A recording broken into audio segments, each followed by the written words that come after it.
नमः सिद्धेभ्यः। ओम नमः सिद्धेभ्यः। ओम नमः सिद्धेभ्यः। मंगलम भगवान वीरो मंगलम गौतमो वने मंगलम कुंद कुंदाद्यो जैन धर्मोस्तु मंगलम। सर्वमंगल मांगल्यम सर्वकल्याणकारकम प्रधानम सर्वधर्माणां जैनम जयतु शासनम। अहिंसा परमो धर्म की महावीर भगवान की प्रातः स्मरणीय परम पूजाचार्य गुरुवर श्री विद्यासागर जी मुनि महाराज की जय।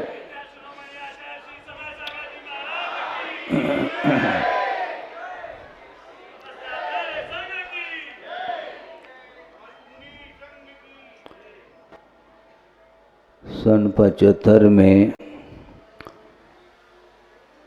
आचार्य गुरुदेव वर्षा युग की स्थापना उन्होंने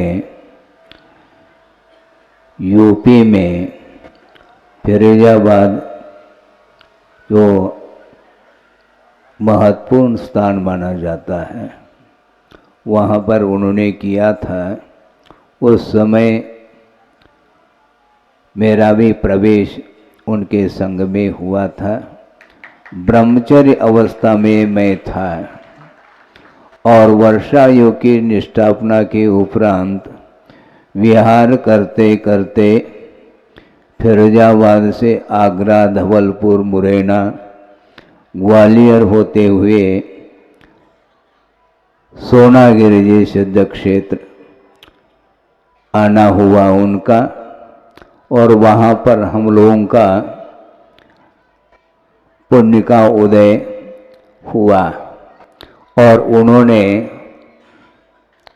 अपने कर कमलों से क्षुल्लक दीक्षा हम लोगों के लिए प्रदान की,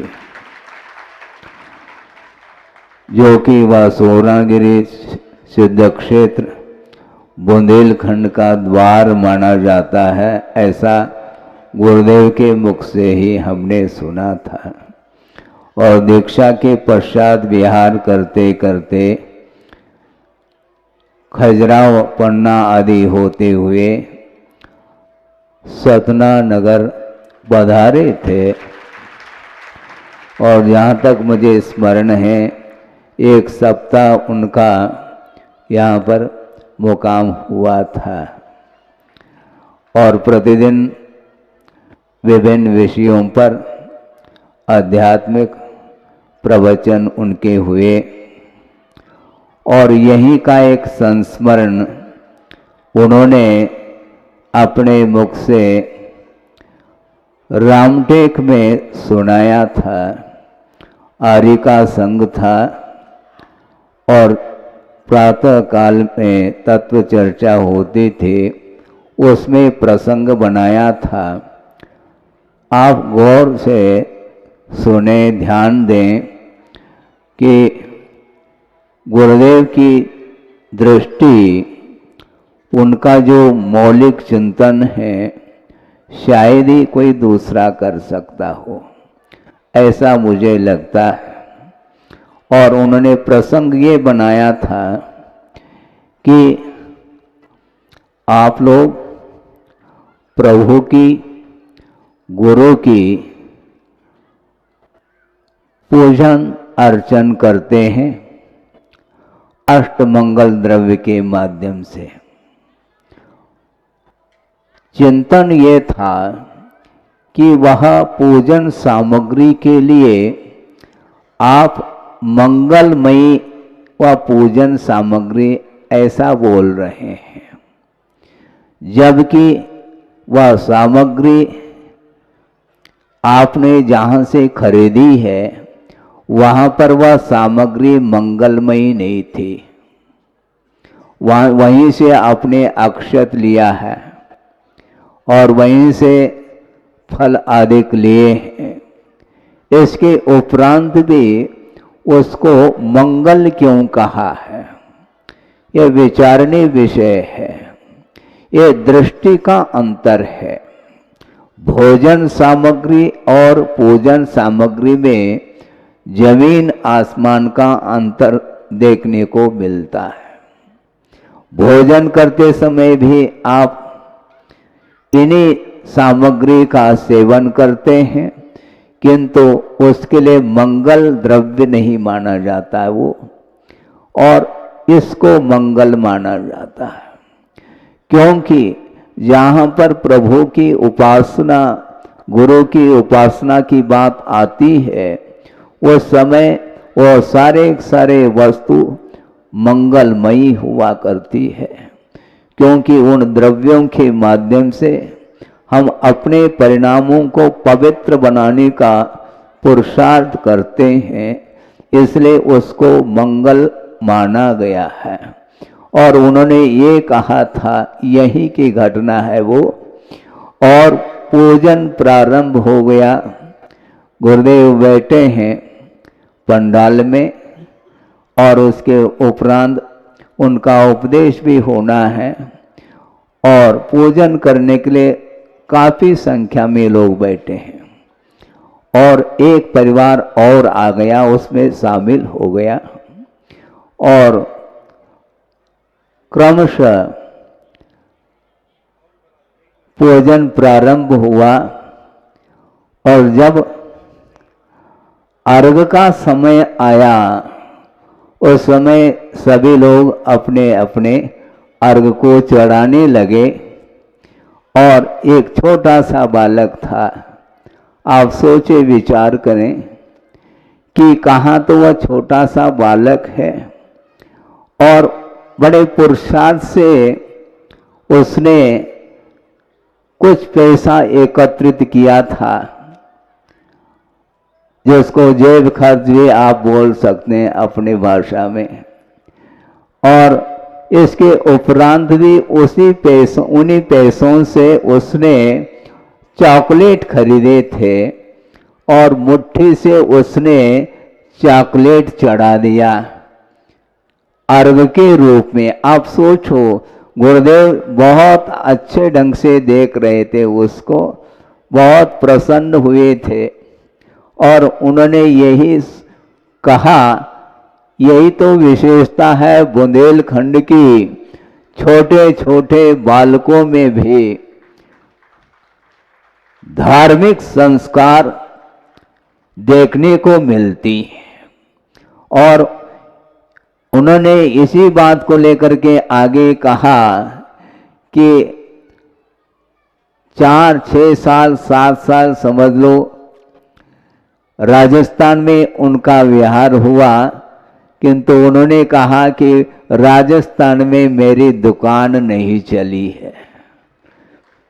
फिर कहाँ चल रही है? बुंदेलखंड में दुकान अच्छी रफ्तार से चल रही है, ऐसा उन्होंने अपने मुख से कहा था। वही विषय आपके सामने रखा कि बुंदेलखंड में जगह जगह, क्योंकि वो समय भी देहात में छोटे छोटे ग्राम में जाते थे, और वहाँ पर भी 8-10 मान लो पुरुष वर्ग बैठा है, महिलाएं बैठी हैं, और वचनिका प्रारंभ होती थी उस समय। और आज क्या हो रहा है? मोबाइल के माध्यम से ही उस कार्य को संपन्न करते हैं आप लोग। इसलिए कहना चाह रहा हूं कि वह संस्कृति, वह जो कल्चर था उस समय का, लगभग 50 साल पूर्व का वह विषय आपके सामने रख रहा हूं, वह आज वर्तमान में देखने को नहीं मिलता है। ये काल का परिणाम समझ लो या और कुछ भी समझ लो, ज़्यादा मैं नहीं कहना चाहता, किंतु धीरे धीरे धीरे पाश्चात्य संस्कृति का प्रभाव व्यापक रूप से पड़ रहा है। इसके बावजूद भी गुरुदेव ने सोचा ये संस्कृति तो चलती रहती है, हमें इससे क्या प्रयोजन है, हमें तो कर्तव्य को छोड़ना नहीं है।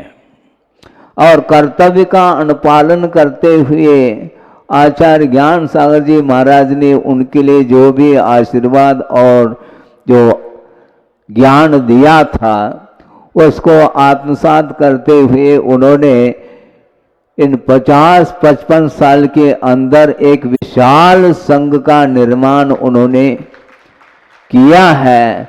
जिस समय अपना प्रवेश हुआ था उस समय उनके संघ में मात्र आचार्य महाराज स्वयं और एक क्षुल्लक जी थे और 3-4 ब्रह्मचारी के अलावा और कोई भी साधक नहीं थे। और आज देखते हैं तो वह विराट रूप ले चुका है। ये सारा का सारा जो दृश्य देखने को मिल रहा है यह एकमात्र ज्ञान का परिणाम नहीं किंतु आचरण का परिणाम है, चारित्र का प्रतिफल देखने को मिल रहा है। क्योंकि ज्ञान के संस्कार के माध्यम से ही पूज्यपाद स्वामी ये कहना चाह रहे हैं, मन आपका तत्व में ठहर जाता है तो किसके द्वारा ठहरता है? तो ज्ञान संस्कार, ऐसा कहा। मात्र ज्ञान के द्वारा नहीं किंतु ज्ञान के जो संस्कार है प्रतिपल आत्मा के ऊपर पड़ जाते हैं तो उसके माध्यम से ही वह अपना मन बाहर से भीतर आ जाता है और ठहर जाता है। तो इस प्रकार यहाँ पर गुरुदेव ने जो श्रम करके इतना विशाल एक संघ का निर्माण करके और इतना ही नहीं समाज के लिए भी उन्होंने जो प्रकल्प रखे और उसको पूर्ण करके गए हैं और भी जो शेष प्रकल्प उनके हैं उनको भी पूर्ण करने का भाव हम और आपका होना चाहिए। परम कर्तव्य है, ये दायित्व मानता हूं मैं। ये जितने भी कार्य उनके अवशिष्ट हैं वो सारे कार्य आप लोगों को निरंतर समर्पण भाव के साथ और कर्तव्य का पालन करते हुए उनको पूर्ण करेंगे तो निश्चित रूप से और बहुत कुछ देखने को मिलेगा। इस प्रकार एक विशाल उन्होंने रूप दिया है धर्म के लिए और विश्व को प्रकाश में लाया है। और अब हमें प्रकाश में लाना नहीं, उन्होंने जो प्रकाश दिया है, उन्होंने जो मार्ग प्रशस्त किया है, उस मार्ग पर हमें चलना भर शेष है। हमें मार्ग प्रशस्त करना नहीं, हमें मार्ग बनाना नहीं, किंतु बना करके गए हैं उनके पद चिन्हों पर समर्पण भाव के साथ, भक्ति के साथ, अपनी शक्ति के अनुरूप सही किंतु निरंतर साधना करते हुए आगे आने वाले जो भी भव्य मुमुक्षु जीव हैं उनके लिए भी यह प्रकाश निरंतर प्राप्त होता रहे। इस पवित्र भावना के साथ ही हम आगे बढ़ सकते हैं। काफ़ी समय हो चुका है और निर्यापक श्रमण अभय सागर जी ने आपके सामने जो विषय रखा है और बहुत सार गर्भित जो उन्होंने विषय रखा है वह 2 दिन के उपरांत वह आप लोगों के सामने आने वाला है। धीवरोदय चंपू काव्य और मूक माटी का जो विषय है उसकी जो विराटता है, जो गहराई है, वह सारी गहराई विद्वानों के माध्यम से सामने आएगी और उसका रसास्वादन हम और आपको करने को मिलेगा। इतना ही पर्याप्त है। अहिंसा परमो धर्म की जय। बोधि समाधि परिणाम शुद्धि स्वात्मोपलब्धि शिव शोक सिद्धि चिंतामणिम चिंतित वस्तुदाने त्वामंद मानस्य ममास्तुदे। परम पूजाचार्य गुरुवर श्री विद्यासागर जी मुनि महाराज की जय।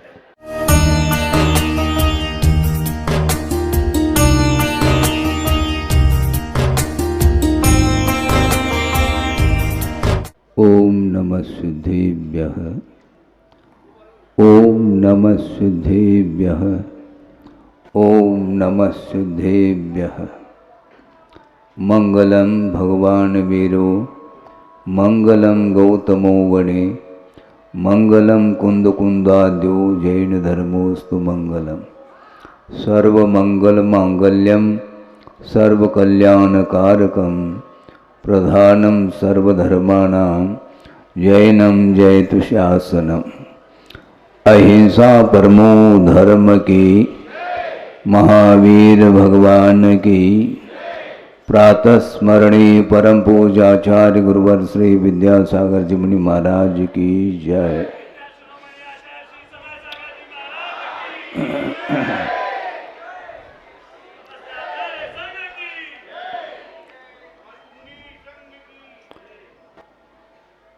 सन 75 में आचार्य गुरुदेव वर्षा युग की स्थापना उन्होंने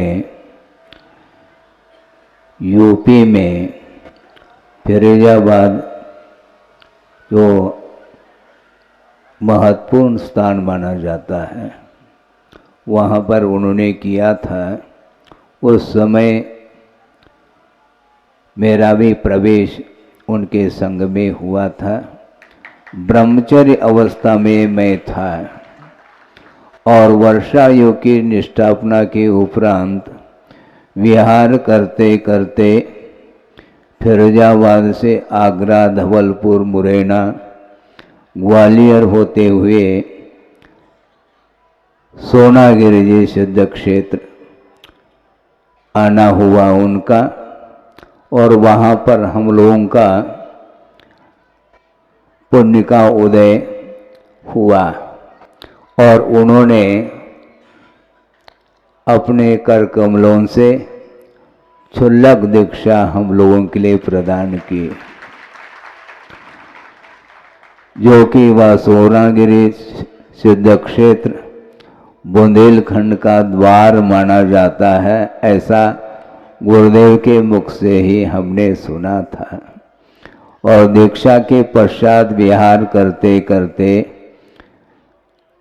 खजुराहो, पन्ना आदि होते हुए सतना नगर पधारे थे। और जहाँ तक मुझे स्मरण है 1 सप्ताह उनका यहाँ पर मुकाम हुआ था और प्रतिदिन विभिन्न विषयों पर आध्यात्मिक प्रवचन उनके हुए। और यहीं का एक संस्मरण उन्होंने अपने मुख से रामटेक में सुनाया था। आर्य का संघ था और प्रातः काल में तत्व चर्चा होती थी, उसमें प्रसंग बनाया था। आप गौर से सुने, ध्यान दें कि गुरुदेव की दृष्टि, उनका जो मौलिक चिंतन है शायद ही कोई दूसरा कर सकता हो, ऐसा मुझे लगता है। और उन्होंने प्रसंग ये बनाया था कि आप लोग प्रभु की, गुरु की पूजन अर्चन करते हैं अष्टमंगल द्रव्य के माध्यम से। चिंतन ये था कि वह पूजन सामग्री के लिए आप मंगलमयी व पूजन सामग्री ऐसा बोल रहे हैं, जबकि वह सामग्री आपने जहाँ से खरीदी है वहाँ पर वह सामग्री मंगलमयी नहीं थी। वहीं से आपने अक्षत लिया है और वहीं से फल आदि लिए हैं। इसके उपरांत भी उसको मंगल क्यों कहा है, यह विचारणीय विषय है। यह दृष्टि का अंतर है। भोजन सामग्री और पूजन सामग्री में जमीन आसमान का अंतर देखने को मिलता है। भोजन करते समय भी आप इन्हीं सामग्री का सेवन करते हैं, किंतु उसके लिए मंगल द्रव्य नहीं माना जाता है वो, और इसको मंगल माना जाता है। क्योंकि जहाँ पर प्रभु की उपासना, गुरु की उपासना की बात आती है, उस समय वो सारे वस्तु मंगलमयी हुआ करती है, क्योंकि उन द्रव्यों के माध्यम से हम अपने परिणामों को पवित्र बनाने का पुरुषार्थ करते हैं, इसलिए उसको मंगल माना गया है। और उन्होंने ये कहा था, यही की घटना है वो, और पूजन प्रारंभ हो गया। गुरुदेव बैठे हैं पंडाल में और उसके उपरांत उनका उपदेश भी होना है, और पूजन करने के लिए काफ़ी संख्या में लोग बैठे हैं। और एक परिवार और आ गया, उसमें शामिल हो गया, और क्रमशः पूजन प्रारंभ हुआ। और जब अर्घ का समय आया, उस समय सभी लोग अपने अपने अर्घ को चढ़ाने लगे। और एक छोटा सा बालक था, आप सोचे विचार करें कि कहाँ तो वह छोटा सा बालक है, और बड़े पुरुषार्थ से उसने कुछ पैसा एकत्रित किया था, जिसको जेब खर्च भी आप बोल सकते हैं अपनी भाषा में। और इसके उपरांत भी उन्हीं पैसों से उसने चॉकलेट खरीदे थे, और मुट्ठी से उसने चॉकलेट चढ़ा दिया अर्घ के रूप में। आप सोचो, गुरुदेव बहुत अच्छे ढंग से देख रहे थे उसको, बहुत प्रसन्न हुए थे, और उन्होंने यही कहा, यही तो विशेषता है बुंदेलखंड की, छोटे छोटे बालकों में भी धार्मिक संस्कार देखने को मिलती है। और उन्होंने इसी बात को लेकर के आगे कहा कि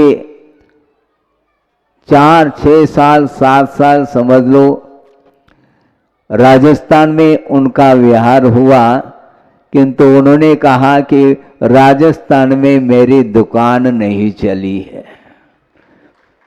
फिर कहाँ चल रही है? बुंदेलखंड में दुकान अच्छी रफ्तार से चल रही है, ऐसा उन्होंने अपने मुख से कहा था। वही विषय आपके सामने रखा कि बुंदेलखंड में जगह जगह, क्योंकि वो समय भी देहात में छोटे छोटे ग्राम में जाते थे, और वहाँ पर भी 8-10 मान लो पुरुष वर्ग बैठा है, महिलाएं बैठी हैं, और वचनिका प्रारंभ होती थी उस समय। और आज क्या हो रहा है? मोबाइल के माध्यम से ही उस कार्य को संपन्न करते हैं आप लोग। इसलिए कहना चाह रहा हूं कि वह संस्कृति, वह जो कल्चर था उस समय का, लगभग 50 साल पूर्व का वह विषय आपके सामने रख रहा हूं, वह आज वर्तमान में देखने को नहीं मिलता है।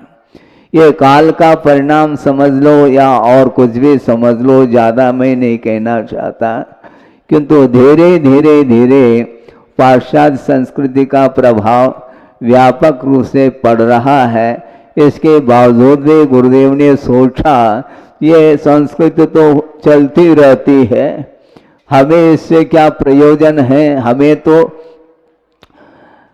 कर्तव्य को छोड़ना नहीं है। और कर्तव्य का अनुपालन करते हुए आचार्य ज्ञान सागर जी महाराज ने उनके लिए जो भी आशीर्वाद और जो ज्ञान दिया था, उसको आत्मसात करते हुए उन्होंने इन 50-55 साल के अंदर एक विशाल संघ का निर्माण उन्होंने किया है। जिस समय अपना प्रवेश हुआ था उस समय उनके संघ में मात्र आचार्य महाराज स्वयं और एक शुल्लक जी थे, और 3-4 ब्रह्मचारी के अलावा और कोई भी साधक नहीं थे, और आज देखते हैं तो वह विराट रूप ले चुका है। ये सारा का सारा जो दृश्य देखने को मिल रहा है, यह एकमात्र ज्ञान का परिणाम नहीं, किंतु आचरण का परिणाम है, चारित्र का प्रतिफल देखने को मिल रहा है। क्योंकि ज्ञान के संस्कार के माध्यम से ही पूज्यपा स्वामी ये कहना चाह रहे हैं, मन आपका तत्व में ठहर जाता है तो किसके द्वारा ठहरता है, तो ज्ञान संस्कार, ऐसा कहा। मात्र ज्ञान के द्वारा नहीं, किंतु ज्ञान के जो संस्कार है प्रतिपल आत्मा के ऊपर पड़ जाते हैं, तो उसके माध्यम से ही वह अपना मन बाहर से भीतर आ जाता है और ठहर जाता है। तो इस प्रकार यहाँ पर गुरुदेव ने जो श्रम करके इतना विशाल एक संघ का निर्माण करके, और इतना ही नहीं, समाज के लिए भी उन्होंने जो प्रकल्प रखे और उसको पूर्ण करके गए हैं, और भी जो शेष प्रकल्प उनके हैं उनको भी पूर्ण करने का भाव हम और आपका होना चाहिए। परम कर्तव्य है, ये दायित्व मानता हूं मैं। ये जितने भी कार्य उनके अवशिष्ट हैं, वो सारे कार्य आप लोगों को निरंतर समर्पण भाव के साथ और कर्तव्य का पालन करते हुए उनको पूर्ण करेंगे तो निश्चित रूप से और बहुत कुछ देखने को मिलेगा।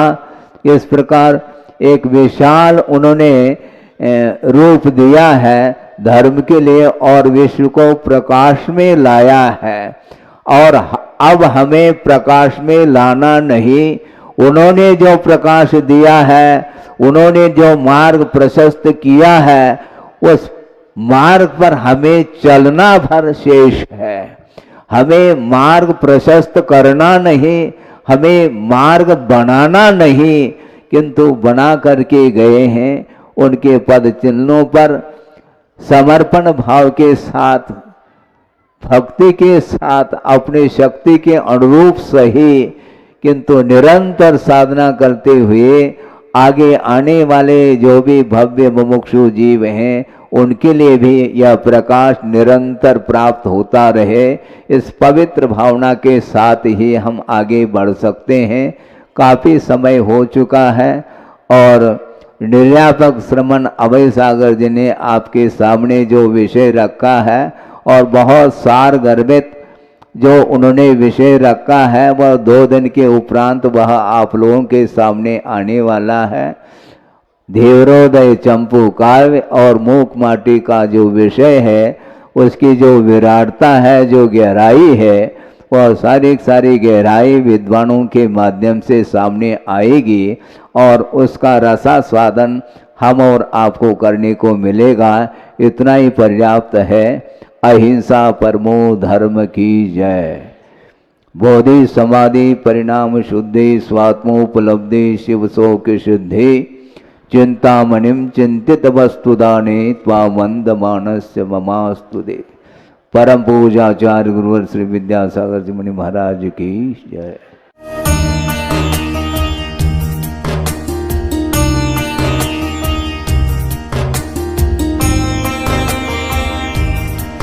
परम पूज्य संत शिरोमणि आचार्य श्री विद्यासागर जी महाराज भारतीय श्रमण संस्कृति के एक ऐसे महान साधक थे जिनके ज्ञान, ध्यान और तप की चर्चा युगों युगों तक सारे विश्व में होती रहेगी। किसी ने उन्हें चलता फिरता तीर्थ कहा तो किसी ने तीर्थंकर, पर सच में तो वे चारित्र, ज्ञान, तप और वात्सल्यता में ऐसे श्रेष्ठ संत थे जिन्होंने भारतीय संस्कृति के संरक्षण और संवर्धन के साथ साथ सदैव सामाजिक समरसता का पक्ष लिया और अपने प्रभाव और प्रताप से जैन ही नहीं बल्कि विभिन्न धर्मों को मानने वाले लाखों करोड़ों लोगों के दिलों में अपना स्थान बना लिया। किंतु आज जब आचार्य भगवान देह रूप में हमारे साथ नहीं हैं, लेकिन उनके जैसे ही कठोर तपश्चर्या एवं प्रबल अनुशासन से पल्लवित संस्कारों की झलक देखने को मिलती है, उनके प्रथम आज्ञानुवर्ती शिष्य परम पूज्य नवाचार्य श्री 108 समय सागर जी महाराज में, जो उनके बताए मार्ग पर चलते हुए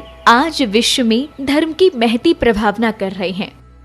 आइए देखते हैं संत शिरोमणि आचार्य श्री 108 विद्यासागर जी महाराज के जन्म के 12 वर्ष बाद उन्हीं पुण्यवान माता के गर्भ से शरद पूर्णिमा के ही पावन पर्व पर जन्मे परम पूज्य नवाचार्य श्री 108 समय सागर जी महाराज की संयम पूर्ण जीवन यात्रा।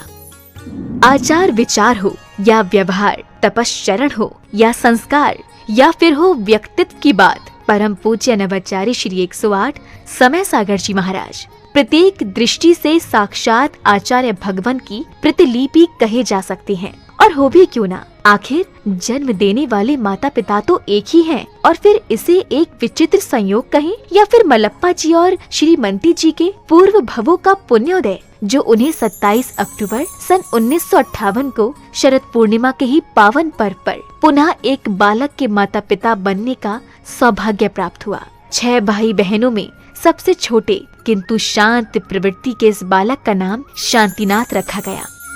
शांतिनाथ जैन बाल्यावस्था से ही पढ़ने लिखने में तो कुशाग्र थे ही, लेकिन जैसे जैसे समय बीतता गया वैसे वैसे उनकी रुचि धर्म और आध्यात्म में बढ़ने लगी, और इसी अभिरुचि के कारण ही मात्र 17 साल की उम्र में ही शांतिनाथ जा पहुँचे राजस्थान स्थित श्री महावीर जी में विराजमान आचार्य श्री विद्यासागर जी की शरण में, जहां 2 मई 1975 को आचार्य श्री ने शांतिनाथ जी की प्रार्थना स्वीकार कर उन्हें ब्रह्मचर्य व्रत दे दिया। ब्रह्मचर्य व्रत धारण करते ही ब्रह्मचारी शांतिनाथ जी दिन रात गुरु सेवा और धर्म ध्यान में तल्लीन हो गए। संयम व्रत को धारण कर तप और साधना के निर्मल पथ पर चल रहे ब्रह्मचारी शांतिनाथ ने केवल 5 वर्ष की अल्प अवधि में ही वैराग्य पद के विभिन्न सोपानों को पार कर अपनी योग्यता से आचार्य भगवान को प्रभावित कर लिया, जिसका पारितोषिक मिला उन्हें मुनि दीक्षा के रूप में। 8 मार्च 1980 को मध्य प्रदेश के छतरपुर स्थित श्री दिगंबर जैन सिद्ध क्षेत्र द्रोणगिरी में आचार्य श्री विद्यासागर जी महाराज ने उन्हें मुनि दीक्षा प्रदान कर दिगंबर मुद्रा का पूर्ण साधक घोषित कर दिया और नाम दिया मुनि श्री समय सागर जी महाराज। मुनि दीक्षा के उपरांत मुनि श्री समय सागर जी महाराज ने कुछ वर्षों तक आचार्य श्री के संग में रहकर अध्ययन और अध्यापन किया। तत्पश्चात गुरु आज्ञा से पृथक संघ के नायक बनकर देश भर में विहार करते हुए धर्म प्रभावना करने लगे। अपने सानिध्य में कई पंच कल्याणक एवं विधान आदि धार्मिक अनुष्ठान संपन्न कराने के साथ ही उन्होंने अपनी लेखनी से कन्नड़, हिंदी, संस्कृत और मराठी भाषाओं में कई शास्त्रों की रचनाएं भी की। सन 2018 में ललितपुर में हुए पंच कल्याणक के दौरान आचार्य कुंद के नियमसार में वर्णित निर्यापक श्रवण की व्यवस्था का उल्लेख करते हुए आचार्य विद्यासागर जी महाराज ने मुनिश्री समय सागर जी महाराज को निर्यापक पद की उपाधि प्रदान कर संघ में नवदीक्षित मुनिराजों के निर्वाह का उत्तरदायित्व सौंप दिया। आचार्य कुंद देव ने यह बात बहुत स्पष्ट लिखी है, वह बात आप लोगों को समझ में आना चाहिए। जो दीक्षित करते हैं वे आचार्य कहलाते हैं, और इसके उपरांत जो नव में नए दीक्षित होते हैं उनके निर्वाह करने के लिए निर्यापक, हाँ आचार्य तो नहीं लिखा लेकिन निर्यापक श्रमण का वह रूप दिया है उन्होंने। ये निर्यापक का अर्थ यह है जैसे आचार्य महाराज कहते हैं उसके अनुसार जिनको ये दिया जाता है। ये लोग बहुत विलम्ब कर रहे थे, तो हमें भी ज़्यादा आग्रह करना अच्छा नहीं समझ में आया कि समय पर सब हो जाएगा। वह ललितपुर में योग था और आज आप लोगों के सामने हुआ है कि ये जितने भी नए श्रमण बने हैं ये इनके लिए प्रशिक्षण देने का श्रेय जाता है समय सागर निर्यापक को। कौन चाहता है जिम्मेदारी लेना, लेकिन वे लेना तो पड़ेगा। तो समय सागर जी को बहुत आग्रह करना पड़ा। 40 साल होने के उपरांत हाउ कहा है।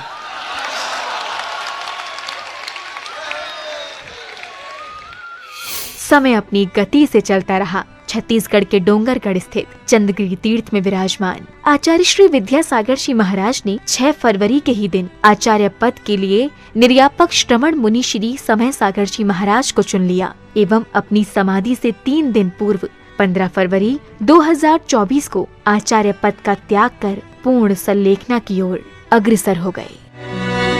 आचार्य भगवान की आज्ञा अनुसार निर्यापक श्रमण मुनिश्री समय सागर जी महाराज ने 16 अप्रैल 2024 को दमोह के कुंडलपुर में समस्त आचार्य संघ एवं देश भर के जैन समाज की उपस्थिति में पूज्य गुरुदेव के उत्तरदायित्वों के निर्वहन के लिए आचार्य पद स्वीकार कर लिया। पूज्य नवाचार्य समय सागर जी महाराज की।